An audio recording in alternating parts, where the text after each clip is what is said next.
Dearest friends,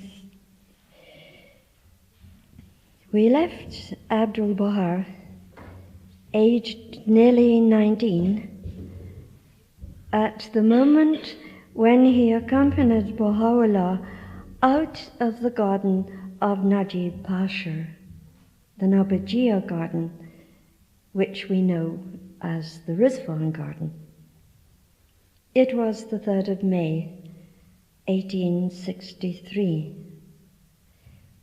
Have you ever thought deeply of that moment? It must have been a hectic day that started very early, because they had all been living in tents, and the tents had to be taken down. All of everybody's belongings had to be packed onto mules. The children would have been excitedly darting about, eager to be helpful and getting in everybody's way. And the ladies must have been thinking of the days and weeks they would be spending sitting in those howdahs, up, down, yes? And whilst all this turmoil was going on, people poured into the garden for their final farewells. Some would be going with Baha'u'llah, and some would not. But at last the mules were loaded, the howdahs were settled on them, the ladies and children took their seats in the howdahs, and the red roan stallion was brought out for Baha'u'llah to mount. During all those years in Baghdad, Baha'u'llah, although he could have used a horse, had chosen to ride a donkey. But now he was mounted on this splendid Arab stallion that had been sent for him by some of the friends from Persia. And there was another symbolic sign of the divine authority that was now visibly his, because Baha'u'llah was wearing a Taj. I think the English translation of Taj is probably crown. Is that right? It was a tall, high felt hat, finely embroidered. Anyone who has made the pilgrimage and been to the Holy Land will have seen several of these tall headgears that Baha'u'llah had.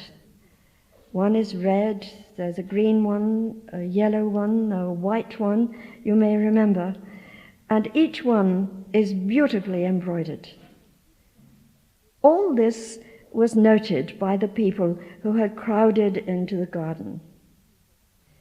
But seeing Baha'u'llah there in the saddle and about to depart, heart-rending cries of unbearable distress rose up from the crowd, and the call, Allahu Akbar, Allahu Akbar, sounded again and again and again. Now, we've all seen on the television scores and scores of Iranians and Iraqis yelling out that cry, so we have a better idea now what it must have been like on that day, the 3rd of May, 1863, because emotions ran high. People threw themselves in the pathway of Baha'u'llah's horse, and for the first time the people saw Baha'u'llah's splendid horsemanship as he controlled that prancing stallion. Can you imagine? Because on every side people bowed their heads to the ground at the feet of this horse, while others kissed the horse's hooves, and still others pressed forward to embrace Baha'u'llah's stirrups. And Arab horses can be quite nervous. In the middle of it all, Mirza Yahya was heard to say to Sayyid Muhammad, "Had I not chosen to hide myself, had I revealed my identity, the honor accorded to him on this day would have been mine too. The canker in the hearts of those two men, Mirza Yahya and Sayyid Muhammad, still crawled. But Baha'u'llah continued his royal progress out of the garden. He was accompanied by members of his family and 26 of his companions, as his close followers came to be called. But in God Passes By, Shoghi Effendi refers to 26 of his disciples, which gives us some idea of their station, particularly we who are from a Christian background. The sun was about to set when they reached the village of Ferayat, 3 miles away on the banks of the river Tigris. Here too was a beautiful garden, and there was also a large mansion there, and the caravan stayed there for 7 days. So, while Mirza Musa, Baha'u'llah's brother, was busily tidying up their affairs in Baghdad and seeing to the packing and the loading of the rest of their goods, Baha'u'llah lived in that mansion. And it was in that village that the horses that would make the journey were put through a course to test them. Now, Baha'u'llah had 2 other horses besides his stallion, whose name was Saudi. One was called Farangi, and the other Syed. I think that shows the Arabic origin of the other 2 horses as well. And there was also the valuable horse that the governor of Baghdad had requested Baha'u'llah's permission to send along with the caravan to be delivered to his son in Istanbul, the Turkish name, of course, for Constantinople. I always thought that Baha'u'llah must have enjoyed that time, for he was a splendid horseman. And later on the journey, there was no opportunity for him to feel the movement of a strong horse under him as they rode like the wind, because on the journey, the caravan moved slowly, with the baggage mules and the howdahs, and with so many of the people walking, because in those days you walked from place to place, even if the places were Baghdad to Constantinople, at least to the Black Sea. At Ferayat also, people were still coming daily from Baghdad, because they could not bear to leave Baha'u'llah's presence. Eventually, a caravan of about 70 people left for Constantinople. There were 50 mules, a mounted guard of 10 soldiers with their officer, 7 pairs of howdahs on mules, and each pair of howdahs had 4 parasols, because they would pass from late spring into the heat of summer.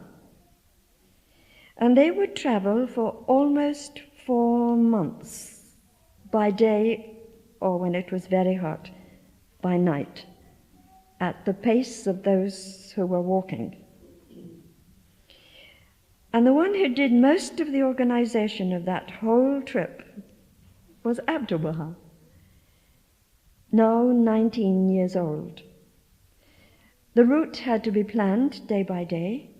Stopping places had to be worked out, because it was not such a small caravan. Food and water, not only for the human beings, but for all those animals, had to be assured as well, and all that food and fodder bought and paid for, because Baha'u'llah took nothing from the country people on the way. They paid for all they had, and that was quite a new thing too. And then all this had to be distributed evenly amongst everybody. Now one day, along the route, there was one of the travelers whose name was Sayyid Hussan, and he came from Kashan. But he was a great one to tease and make fun, and he longed always to amuse Baha'u'llah and make him smile. And he went along to Baha'u'llah's tent to complain. he had the task of caring for that valuable horse that was to be delivered to the governor's son. And he announced to Baha'u'llah very seriously that the greatest branch, as Abdu'l Bahá was known, gave out sufficient barley and fodder to feed the other animals, but did not give him any for his horse. Of course, it wasn't exactly his horse anyway. But just then, Abdu'l Bahá came into the tent, and seeing him, Sayyid Hussein took to his heels and ran off into the desert, not to be seen for quite some time. Now, there is a long and interesting list of the responsibilities that various of the men had on that journey, and I thought you might like to hear this list. 2 prepared and served meals, and that was no small matter for a party of, as they went along, it became more than 70. 1 provided coffee and prepared hubble-bubble pipes. Can you imagine? 2 were in charge of the tea and the samovar. 2 were responsible for the pitching of the tents and for the security of the camp. 2 served Baha'u'llah personally. They were Mirza Aghajan, Baha'u'llah's amanuensis or secretary, and a very wonderful young man who was never to reach Akka with Baha'u'llah, and that was Aghay-i Munir. 3 of the men groomed the horses. 1 who spoke Turkish acted as interpreter for the people that the caravan met on the way, and 2 of the boys served the ladies. So those were the ones who had responsibilities for these areas of work, and of course they geared up other people to help them to carry out the responsibilities. Abdu'l Bahá himself described some incidents from that journey, and I thought that you might like to hear what the Master said. So we turn in Baha'u'llah and the King of Glory to pages 176 and 177. And here is what Abdu'l Bahá said. At the time when, with all pomp and ceremony, Baha'u'llah and his retinue departed from Baghdad, Janabi Munib accompanied the party on foot. That's one of the 2 friends who personally served Baha'u'llah, you remember. The young man had been known in Persia for his easy and agreeable life and his love of pleasure, also for being somewhat soft and delicate and used to having his own way. It is obvious what a person of this type endured, going on foot from Baghdad to Constantinople. Still, he gladly measured out the desert miles, and he spent his days and nights chanting prayers, communing with God, and calling upon him. Abdu'l Bahá said he was a close companion of mine on that journey. There were nights when we would walk, one on either side of the Hawdah of Baha'u'llah, and the joy we had defies description. Some of those nights he would sing poems. Among them he would chant the odes of Hafiz, like the one that begins, "Come, let us scatter these roses, let us pour out this wine," and that other, "To our King, though we bow the knee, we are kings of the morning star. No changeable colors have we, red lions, black dragons we are."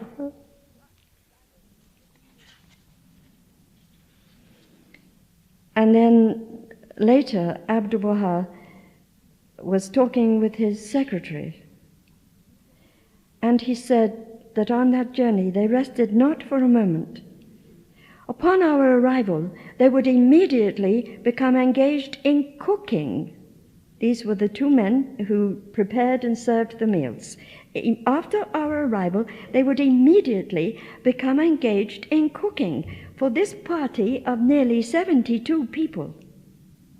And this after their arduous work of guiding all day and all night the horses which carried the palanquin of the Blessed Perfection. When the meal was cooked and made ready, all those who had slept would wake, eat, and go to sleep again. These two men would then wash all the dishes and pack them up. By this time, they would be so tired that they could have slept even on a hard boulder. During the journey, when they became utterly weary, they would sleep while walking. Now and again, I would see one of them take a bound and leap from one point to another. It would then become apparent that he was asleep and had dreamed that he had reached a wide creek, hence the jump. In a word, from Baghdad to Samsun, they served with rare faithfulness. Indeed, no human being had the fortitude to bear cheerfully all this heavy labor.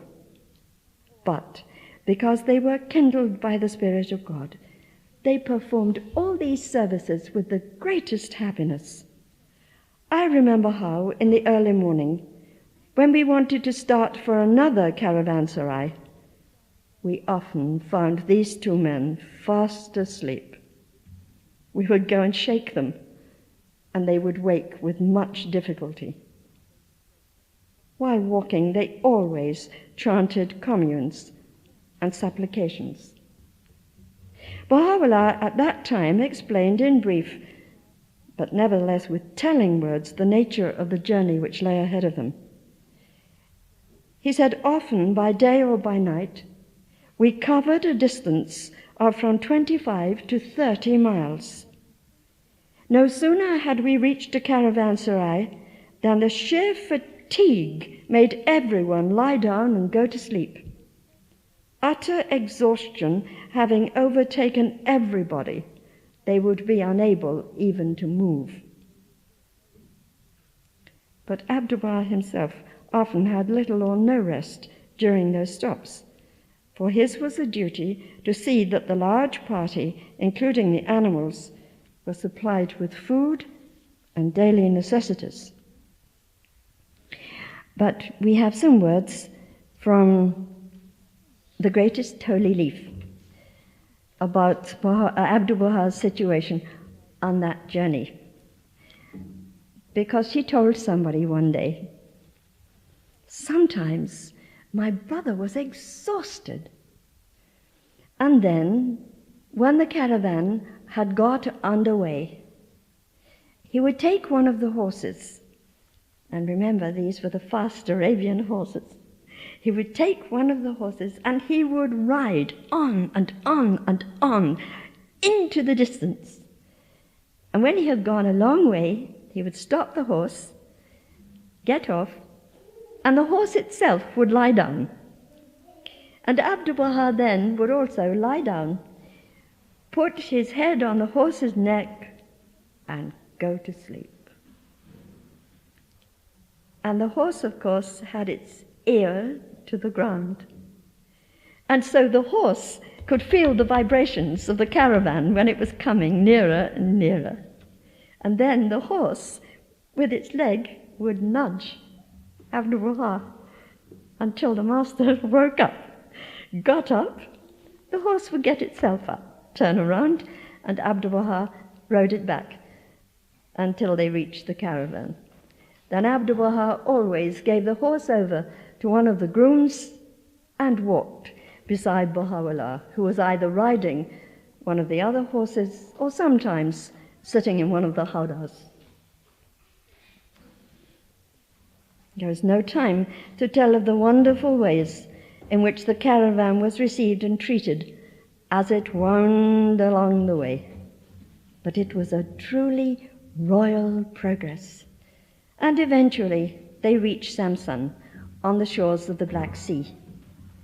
After waiting there for 1 week for the arrival of an Ottoman steamer, they were, of course, going to the capital of the Ottoman Empire, everything was loaded onto the ship that was anchored offshore. There were trunks, goods, and horses. Does your imagination carry on and on as you see these trunks and all the goods and these horses? Because they had to be taken out. The ship was not tied to the quay, it was anchored offshore. And then 2 boats took the people out to the ship. Baha'u'llah and his family sat in one of the boats, and Baha'u'llah's retinue sat in the other. And at sunset, the ship cast off. It had 2 stops along the way, and then on Sunday, 16th of August, 1863, it dropped anchor at Constantinople. The journey was over. But Baha'u'llah stayed only 4 months in Constantinople. Again, pressure was brought to bear, and he was ordered to proceed forthwith to Adrianople, which we know by its Turkish name of Edirne. It was a 12-day journey, but it was made during the worst winter in Turkey in the then living memory, with some riding on pack animals, some riding in wagons, with their belongings piled into carts drawn by oxen. They set out, accompanied by Turkish officers, on a cold December morning amidst the weeping of the friends they were leaving behind. Baha'u'llah wrote of that moment when he said, "Neither my family nor those who accompanied me had the necessary raiment to protect them from the cold in that freezing weather. Rivers froze, streams became so frozen that just to get the drinking water on the way, huge fires had to be lighted by the source, and they had to be kept alight for hours before the ice could be melted. And Abdu'l Bahá suffered such frostbite on that journey that he bore the marks of it for the rest of his life. And someone in Haifa told me once, you can always tell which rooms were occupied here by Abdu'l Bahá. That is in Akka and in Haifa, because the master suffered so much from that frostbite that he was terribly susceptible to cold, and he always had the room lined with wood. So when you go to the house of Ubud and you are taken into the room where Baha'u'llah revealed the Kitab-i-Aqdas, you will see it is lined with wood, because after Baha'u'llah left Akka, Abdu'l Bahá had that room. They arrived in Adrianople on December 12th, 1863, and Abdu'l Bahá was still only 19 years old, and Bahia Khanum was 17. Edirne is in European Turkey, and so for the first time, a manifestation of God lived on European soil. Perhaps we should never forget that. Everything is still there. The caravanserai, which is still called the Khani Arab, to which they went when they arrived, and where the accommodation was very poor. The houses in which Baha'u'llah, his family, and the companions lived.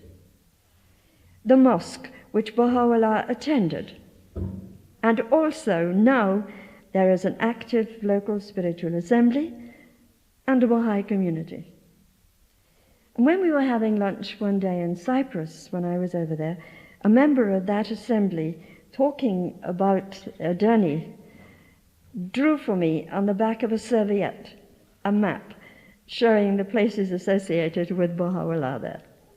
And one of the things I was so sorry when I moved over here from Scotland to Northern Ireland, I lost the map. But we must press on, pausing only to mention the most vital points of that stay in Adrianople. The first thing is that Baha'u'llah's proclamation to the kings and rulers began in Adrianople. It was continued and completed in Akka.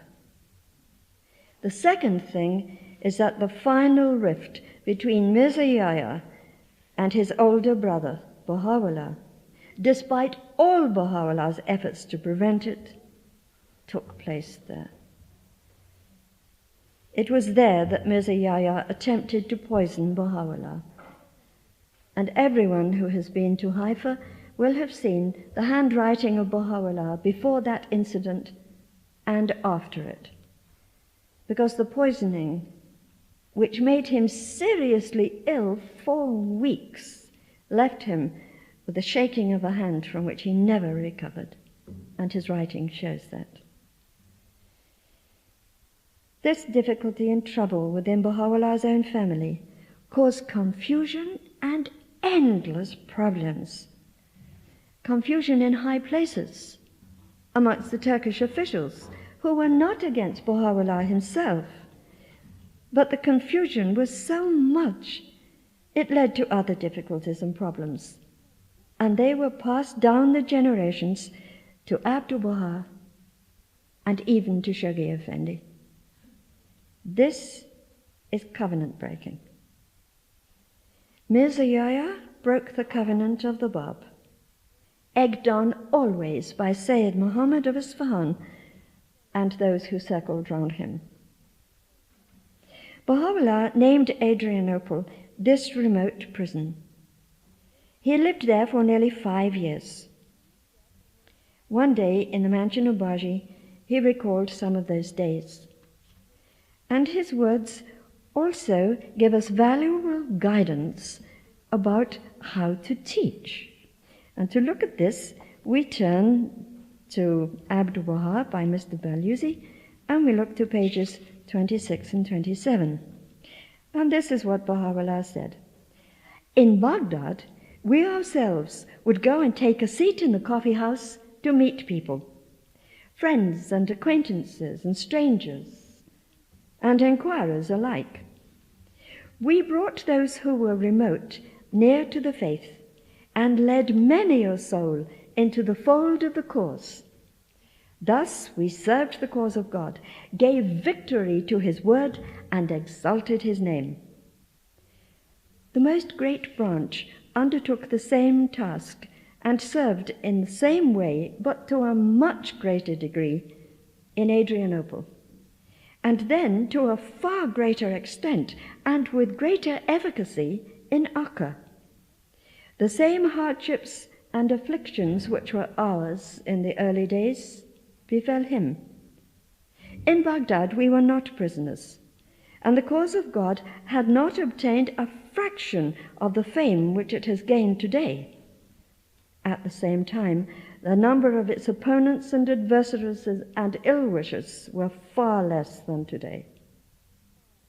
In the land of mystery, which is what Baha'u'llah called Adrianople, we used to meet with some and let them come into our presence.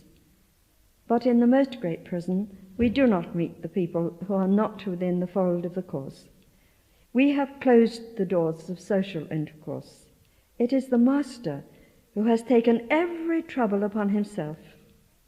For our sake, in order that we may have ease and comfort, he faces the world and its peoples. For us, he has become a mighty stronghold, a mighty armor. At first, he rented the mansion of Mazrai. We went there for a while. Then he secured for us this mansion of Baji. He has arisen with all his power to serve the faith, and confirmation crowns his efforts. This work so occupies his days and nights that he is perforce kept away from Baji for weeks. We consort with the friends and reveal God's word. He, the Master, is the target and bears all hardships. And at the same time that was written, Baha'u'llah said something else. A pleasing, kindly disposition and a display of tolerance towards the people are requisites of teaching the cause. Whatever a person says, hollow and product of vain imaginings and a parrot-like repetition of somebody else's views though it be, one ought to let it pass. One should not engage in disputation, leading to and ending with obstinate refusal and hostility, because the other person would consider himself worsted and defeated. Consequently, further veils intervene between him and the cause, and he becomes more negligent of it. The Most Great Branch gives a willing ear to any manner of senseless talk, to such an extent that the other person says to himself, "He is trying to learn from me." Then gradually, by such means as the other person cannot perceive, the Master gives him insight and understanding. The outcome of all the confusion, problems, and difficulties involving once more the Persian and Turkish authorities was that Baha'u'llah was exiled even further. Rumors broke out and wilder rumors spread. Sayyid Muhammad Isfahani had moved temporarily to Istanbul, together with another follower of Mirza Yahya, and they were constantly feeding false information to the authorities. This was the point of confusion. Now, we must remember, I think, that here is all the intrigue, suspicion, and maneuvering of an Oriental court. But it was also at this time in Adrianople that the name Babi gave way to Baha'i. The Friends became known not as the people of the Bayan is the book of the Bab, but the people of Bahá, which is an exact translation of Baha'i, one of the people of Bahá. And the greeting Allahu Akbar was replaced by Allahu Abha. God is the most glorious. Allahu Akbar is God is the most great. Shaghi Effendi wrote of this time in God Passes By. You'll find it on page 179.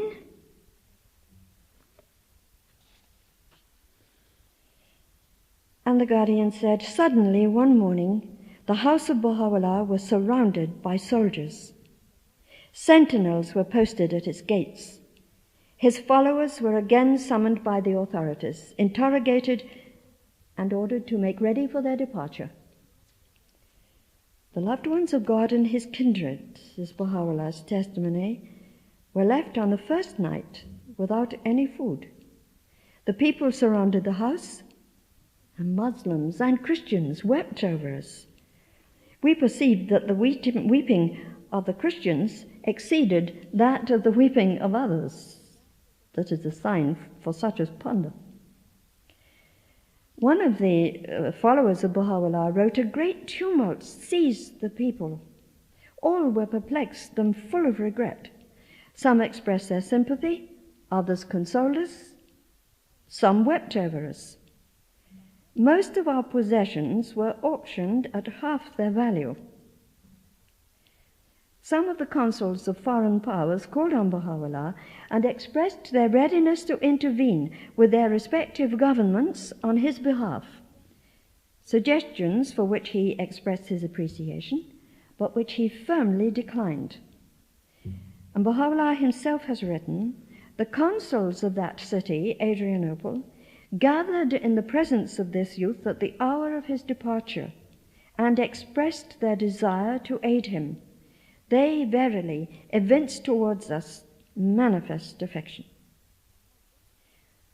But the Persian ambassador promptly informed the Persian consuls in Iraq and in Egypt that the Turkish government had withdrawn its protection from the Babis and they were free to treat them as they pleased. But there was one thing that Baha'u'llah had done whilst in Baghdad that protected the Friends. Because whilst they were there, Baha'u'llah made arrangements that they should take Turkish citizenship. And without any fuss, without any great outcry, slowly by slowly, 2 by 2, day by day, they went along to the official office and changed their passports. They became citizens of the Ottoman Empire and out of reach of the Persian consuls.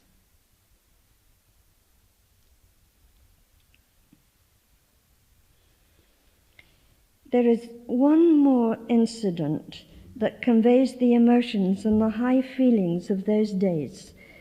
And because we don't very often have the possibility of looking in such depth at the times of Baha'u'llah and Abdu'l Bahá, I thought that it would be worth spending a couple of minutes looking at this.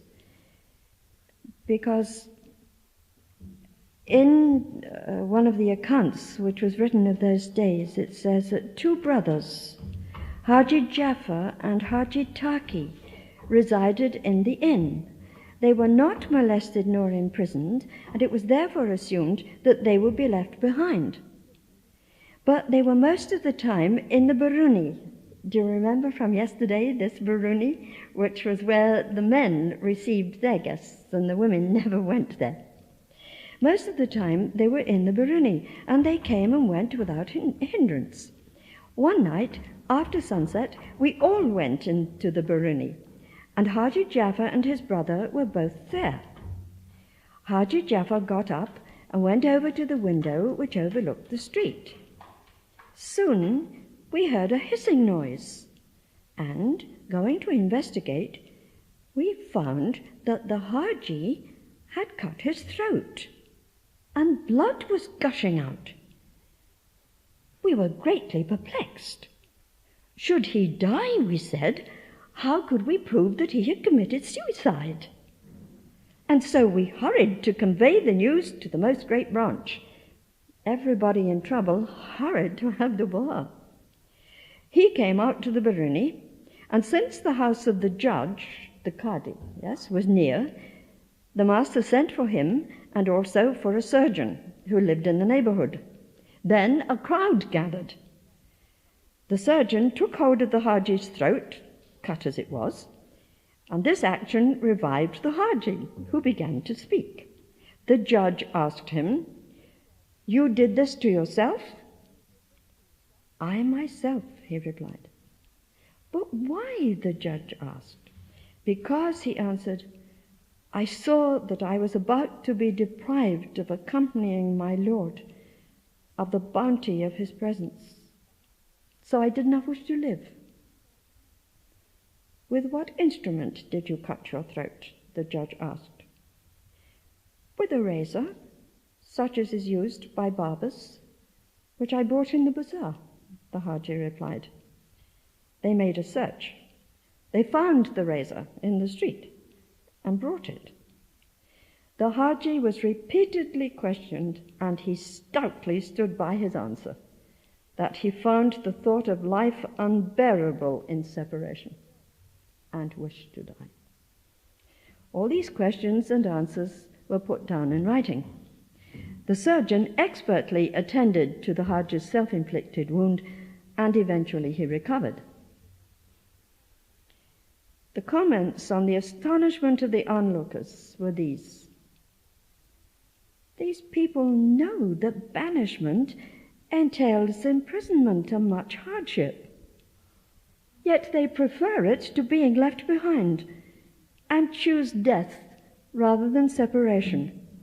What is this evident attraction that has seized them?" On the 12th of August 1868, Baha'u'llah and his family left Adrianople for an unknown destination. First, they went to Gallipoli. Finally, it was announced that they would all be kept together, because that had been the thing more than anything else that had bothered them. There were rumors that Baha'u'llah would be sent by himself somewhere. There were wilder rumors that the followers of Baha'u'llah would be taken away, persecuted, or killed. Everything fed on the rumors, and they got worse and worse. But finally, it was announced they would all be kept together and not dispersed, and sent to the same destination. And that destination was Akka. 4 of the Baha'is were sent to Cyprus with Mirza Yahya, And Sayyid Muhammad of Isfahani and several others who were supporters of Mirza Yahya were sent with Baha'u'llah to Akka. And that was the wellspring of more trouble to come in the future. From Gallipoli, they sailed to Alexandria in Egypt, where they changed ships for Haifa. And it was there that those going to Cyprus were separated from those going to Akka. A sailing boat took the exiles across the bay to Akka.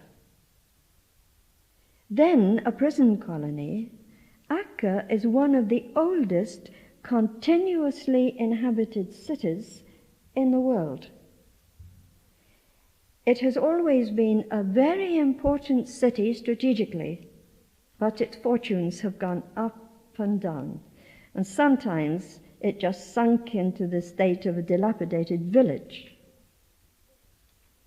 It was on the afternoon of 31st August 1868 that Baha'u'llah, his family and companions, entered the most great prison, and their life began in its strongly fortified citadel. So many of us have made the pilgrimage that we probably, as Baha'is, know more about Akka than any of the other cities that are associated with Baha'u'llah. So we know of the sickness that swept over them all on their arrival in the prison, cholera and dysentery, and how Abdu'l Bahá nursed them, and he nursed 8 of the 10 prison guards as well, because they went down with the cholera. We know how the purist branch died there, how he begged Baha'u'llah that his life might be offered, that the doors of the prison could be opened to the friends, and they could come into the presence of Baha'u'llah. But there is one story that Abdu'l Bahá told in America of his own early experiences when they first came to the prison. On arriving at the citadel, Abdu'l Bahá said he was ironed by the guards. That is, that an iron cuff was placed around each knee and each ankle, and iron chains were put about his waist. And whilst this was being done by the guards, Abdu'l Bahá said that laughing and singing. And the guard said, "What is this? When we put people in irons, they don't usually laugh and sing."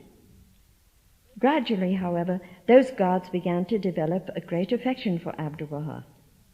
And when they went along with him to the bazaar to buy food for the prisoners, they didn't like to see him walk about in the streets of Akka as a chained prisoner. So they would wrap the chains round the master's waist, and then they would drape his abba over the chains to hide them so. And that did very well, until the time came that Abdu'l Bahá said that he would go to the public baths. And so, of course, the guard said, "You cannot." And Abdu'l Bahá said, "I will go." And the guard said, "But you cannot go in these chains, and we cannot take them off." It is possible that by then the iron cuffs had gone, but the chains had not. Abdu'l Bahá said, "I will go." So, once again, they wrapped the chains like a belt around his middle and drew his abba over, and off they went, because everywhere the master went, he had to be accompanied by guards. And they went to the public baths. But as they walked along, and those who have been to Akka and know the direction of the public baths know that you go through the main thoroughfare of the old city. So Abdu'l Bahá threw back the abba, unwound the chains, threw them round his head so, and over his shoulder, and walked through the streets of Akka with the chains over his shoulder and jangling as he went. And Abdu'l Bahá said he was not ashamed of being in chains for Baha'u'llah. He had done nothing wrong.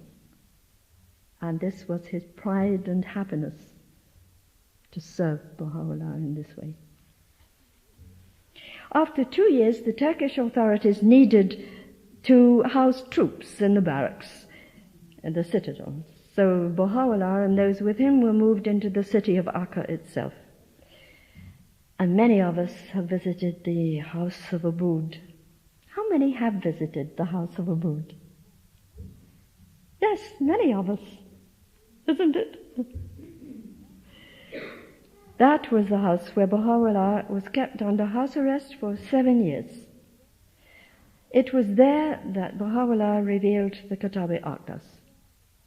It was there that Abdu'l Bahá was married. And it was there where Baha'u'llah's consort Nawab, who was the mother of Abdu'l Bahá, the Bahia Khanum, and the purest branch, died. It was when Baha'u'llah was living in the house of Abud that 7 of the Baha'is were unable to contain themselves any longer, and despite Baha'u'llah's repeated counseling to take no action and rely upon God, they could no longer bear the troubles and the mischief that had been made for Baha'u'llah by Sayyid Muhammad and the followers of Mirza Yahya who were with him. And they murdered them all. This caused the greatest distress to Baha'u'llah and a great commotion. The outcome was that the 7 murderers were imprisoned for 7 years. 16 others of the companions were moved after 6 days, because they were all gathered up and put into the jail. They were moved after 6 days to the place where Baha'u'llah himself had been taken on the first night of their arrival in Akka. You remember everybody else had gone to the citadel, but Baha'u'llah was taken off to be examined. Baha'u'llah was held in rooms above the city jail for 3 days, and Abdu'l Bahá and 3 others were held in the jail for the same length of time, and Abdu'l Bahá was once again put in chains. And then, after that 3 days, each of them was allowed to return to his home. But it took a long time before the people of Akka forgot or forgave the action of those followers of Baha'u'llah. And that is when Baha'u'llah himself said, "It is not my enemies, it is those who say that they love me who cause me the greatest trouble." One day, Baha'u'llah said, "I have not gazed on verdure," that's just the green and the love of the countryside, "for 9 years. And then he said something that I think architects of the future will bear in mind. Baha'u'llah said, "The country is the world of the soul. The city is the world of bodies." And later, Abdu'l Bahá spoke of that time. And once again, you will find this in Mr. Baluz's book, and this time it is on page 39. And this is such a lovely story, I think. Because Abdu'l Bahá said, "When I heard indirectly what Baha'u'llah had said, I realized that he was longing for the country, and I was sure that whatever I could do towards carrying out his wish would be successful. There was in Akka at that time a man called Muhammad Pasha Savat, who was very much opposed to us. He had a palace called Mazrai, about 4 miles north of the city. A lovely place, surrounded by gardens and with a stream of running water. I went and called on this Pasha at his home. I said, 'Pasha, you have left the palace empty and are living in Akka.' He replied, 'I am an invalid and cannot leave the city. If I go there, it is lonely and I am cut off from my friends.' I said, 'Well, you are not living there and the place is empty. Let it to us.' He was amazed at the proposal, but soon consented. I got the house at a very low rent, about £5 per annum, paid him for 5 years, and made a contract. I sent labourers to repair the place and put the garden in order and had a bath built. I also had a carriage prepared for the use of the Blessed Beauty. One day I determined to go and see the place for myself. Notwithstanding the repeated injunctions given in successive firmans, they had come from the Sultan, these orders called firmans, that we were on no account to pass the limits of the city walls, I walked out through the city gate. Gendarmes were on guard, but they made no objection, so I proceeded straight to the palace. The next day I went out again, with some friends and officials, unmolested and unopposed, although the guards and sentinels stood on both sides of the city gates. Another day I arranged a banquet, spread a table under the pine trees of Baji, and gathered round it the notables and officials of the town. In the evening we all returned to the town together. And then Abdu'l Bahá went back to the matter of Masrai. One day I went to the holy presence of the beloved beauty and said, "The palace of Masrai is ready for you, and a carriage to drive you there." But he refused to go, saying, "I am a prisoner." Later I requested him again, but got the same answer. There was, however, in Akka a certain Mohammedan sheikh, a well-known man with considerable influence, who loved Baha'u'llah and was greatly favored by him. I called this sheikh and explained the position to him. I said, "You are daring. Go tonight to his holy presence, fall on your knees before him, take hold of his hands, and do not let go until he promises to leave the city." He was an Arab. He went directly to Baha'u'llah and sat down close to his knees. He took hold of the hands of the Blessed Beauty and kissed them, and asked, "Why do you not leave the city?" Baha'u'llah replied, "I am a prisoner." The sheikh replied, "God forbid! Who has the power to make you a prisoner? You have kept yourself in prison. It was your own will to be imprisoned, and now I beg you to come out and go to the palace. It is beautiful and verdant. The trees are lovely, and the oranges like balls of fire." As often as the Blessed Beauty said, "I am a prisoner, it cannot be," the sheikh took his hands and kissed them. For a whole hour he kept on pleading. At last Baha'u'llah said, "Hail-ho." I think that means very good. And the sheikh's patience and persistence were rewarded. He came to me with great joy to give the glad news. I took the carriage the next day and drove him to the palace. No one made any objection. I left him there and returned myself to the city. And it was the Mufti of Akka, the religious head of the Muslim community, who went down on his knees and begged Baha'u'llah to leave the confines of the city walls. Mr. Balusi writes, how amazingly the fortunes of God's nascent faith had changed in the course of 9 years. Abdu'l Bahá arranged for Baha'u'llah also to live in the mansion of Baji.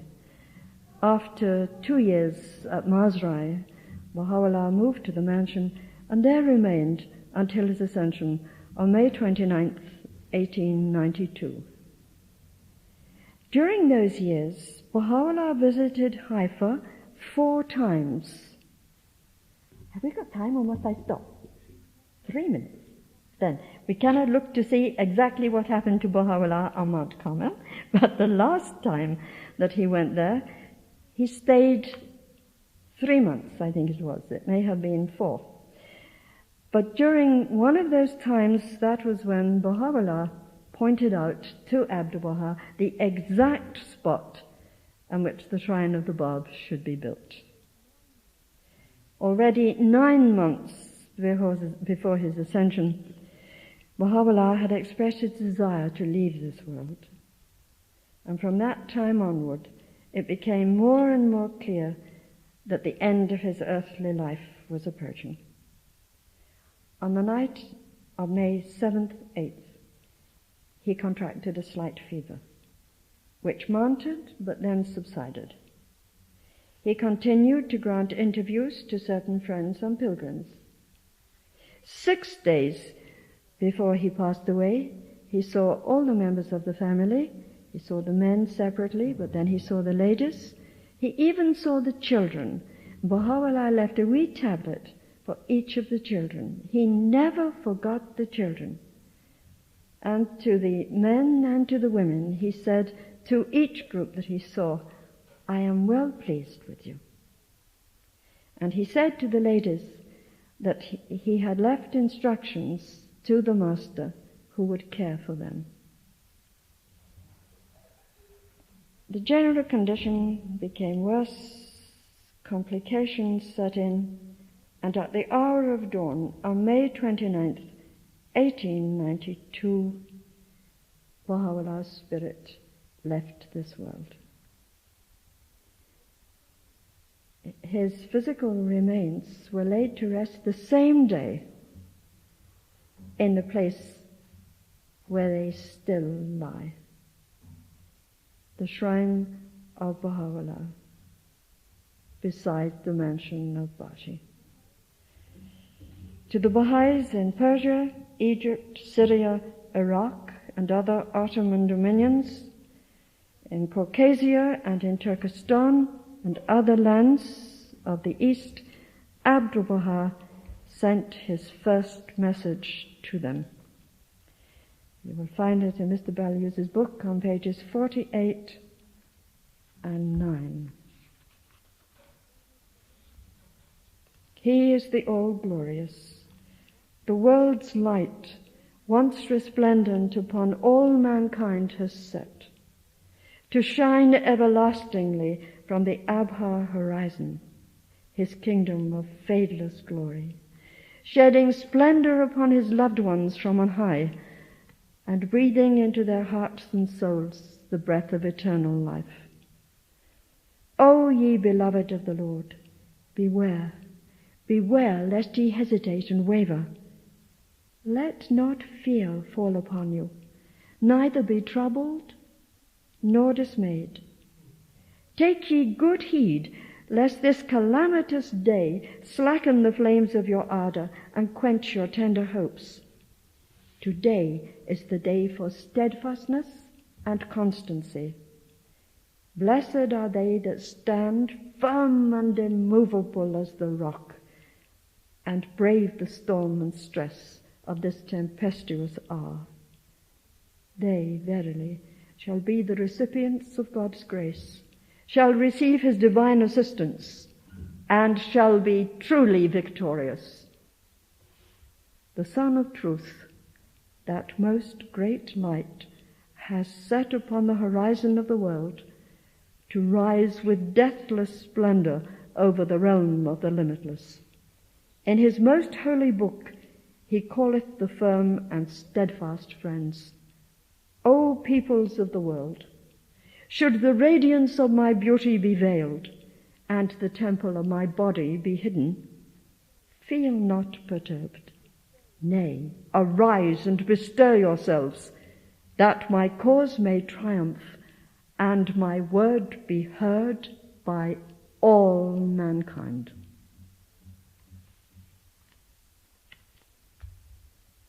At that time, Abdu'l Bahá was 48 years old.